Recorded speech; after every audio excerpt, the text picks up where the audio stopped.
Alright, here is my Japanese slot machine. It is a Yamasa Pink Panther themed big chance game. It is from Japan. I bought it at a pawn shop, broken, totally dead, wouldn't come on. They couldn't make heads or tails of it. So I only paid $40 for it. And over the years, whenever I got bored, I would start to repair things on it, the lights, some of the switches, rewiring it, just getting it back to its original condition. And one thing I've never been able to fix are these real stop buttons here. The way this works is it's not just a luck slot machine, it's like a skill game. And you're supposed to be able to spin the reel and then stop with these buttons, and it doesn't work. Let me show you what I mean. So we get a token here, gives us a credit, we can spin the reels, and when you try to stop them, nothing. These buttons don't work. So what happens is the reel just spins and spins until it times out, and I think it takes like 30 or 45 seconds, which is no fun, waiting. Now there is a little chip you can get that will turn it into a slot machine. It'll stop these after like 3 seconds. But I don't want that. I want the buttons to work. I want the original console to work the way it was designed. Okay, so there it timed out. Now, if you open it up, and I'll be careful because I do have electricity going in here. Obviously, the main culprit is going to be this board over here, because this is the reel stop board. This controls the reel buttons and the spinning of the reel and the stopping of the reel. So, everybody said to replace the fuse. And I looked at my fuse down there and it was blown.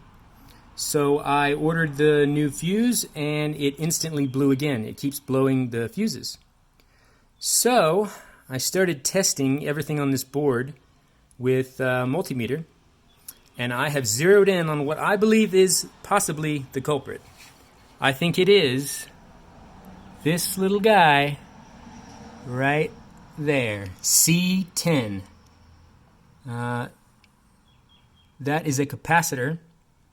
And based on my readings with the multimeter, I believe it is sending too much to the board. Capacitors are supposed to build up a charge and then send it. I think it's sending too much or not enough, and it is blowing the fuse, and that's why none of the stop buttons work. So I have managed to find that rare capacitor online, and it arrived today, and I'm going to see if I can finally get this slot machine 100%, because I'm going to have to take that off, desolder it with a soldering pump, and then resolder the new one, and hopefully that fixes it. So if you have one of these and the real buttons aren't working, this could help you. So let's see if we can do it. So first thing I want to do is go ahead and turn off the machine and also unplug it for safety. Give everything a few minutes to lose its charge, dissipate, whatever, just in case. And then go about disconnecting these clips here. So we can, I believe on this model there's 4 of them here.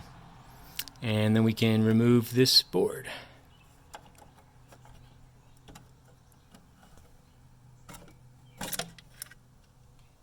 There we go. All right, time to solder. Or desolder. Alright, I've got the board out here, and I've got my multimeter set to ohms here on 2000.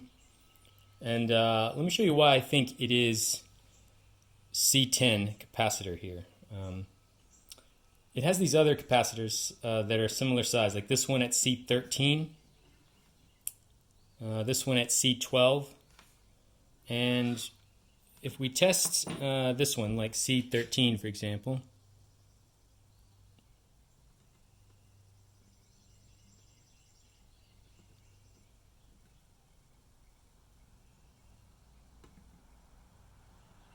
so it gives us like a high number, 540. If we test, I don't know, this one over here, C12,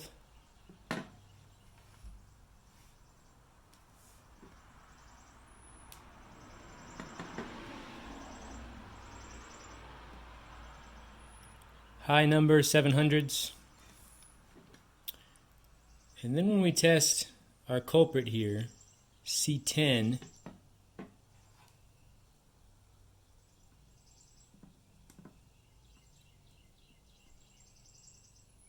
look at that, 0. Or, yeah, it always goes to 0, and then it'll jump up to like 1,000, negative, 0, keeps going to 0, and then 1, so infinite. So I think that capacitor is just bad. Like, I just think he's not doing his job. So this is going to be kind of difficult because I've got to desolder this with a solder sucker, and then hopefully install a new one. Better order it online. I got 3 chances here, so let's try it.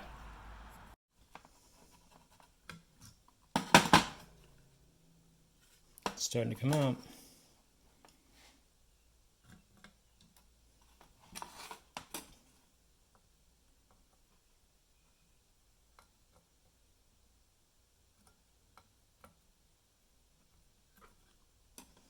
Haha.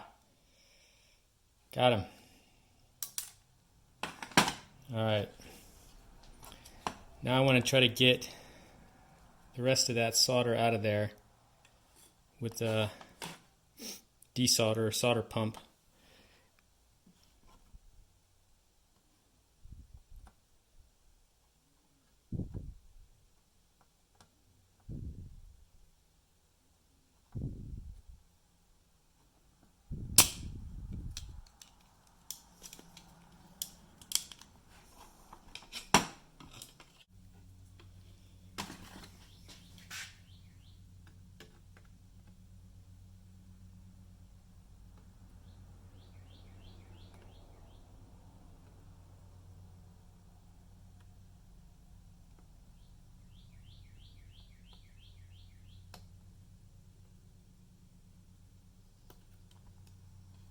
There we go.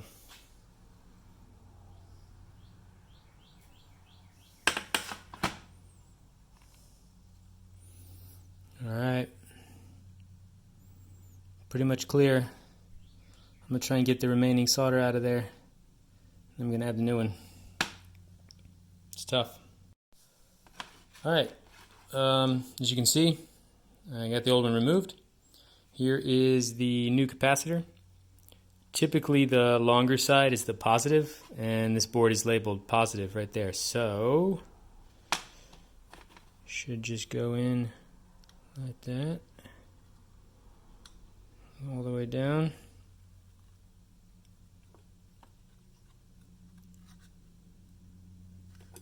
Alright, now I gotta solder that back on.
Alright, I know I suck.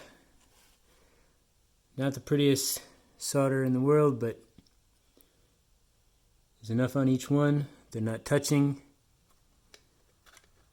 They're not going to like arc between each other. I can snip them here. And it's in the right spot. So let me cut these carefully, and I consider that a replaced capacitor. Minimal damage. I got to get better at soldering. I know I'm terrible at it, but it is really surprisingly difficult if you've never done it. Alrighty. There it is. See it?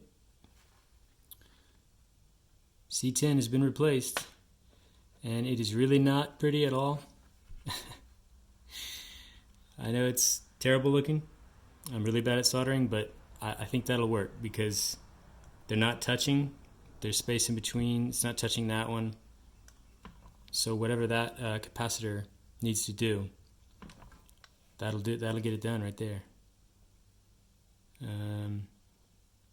Hideous, I know. These Yamasa boards take a 125 or 250 volt 1 amp fuse.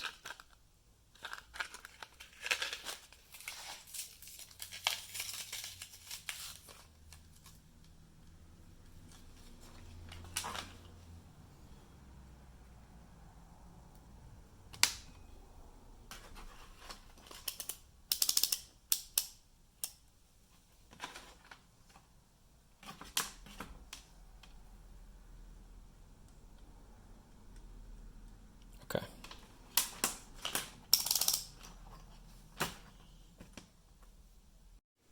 Okay. The board is back in. There's the new capacitor. Looking all janky. New fuse. Here goes nothing. Alright.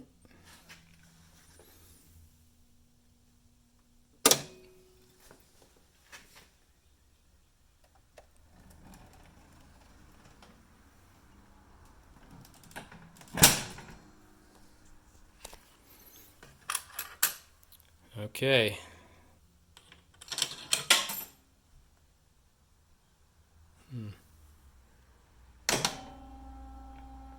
Hey!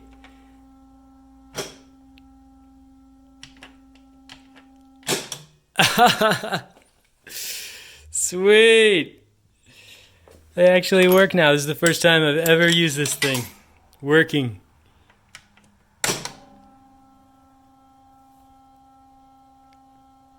Ha! Oh man. Ah, awesome. Absolutely awesome. That definitely fixed it. Oh, that's so satisfying. I've had this thing for like, gosh, 4 years? It's just been in storage most of the time. Oh man, that's awesome.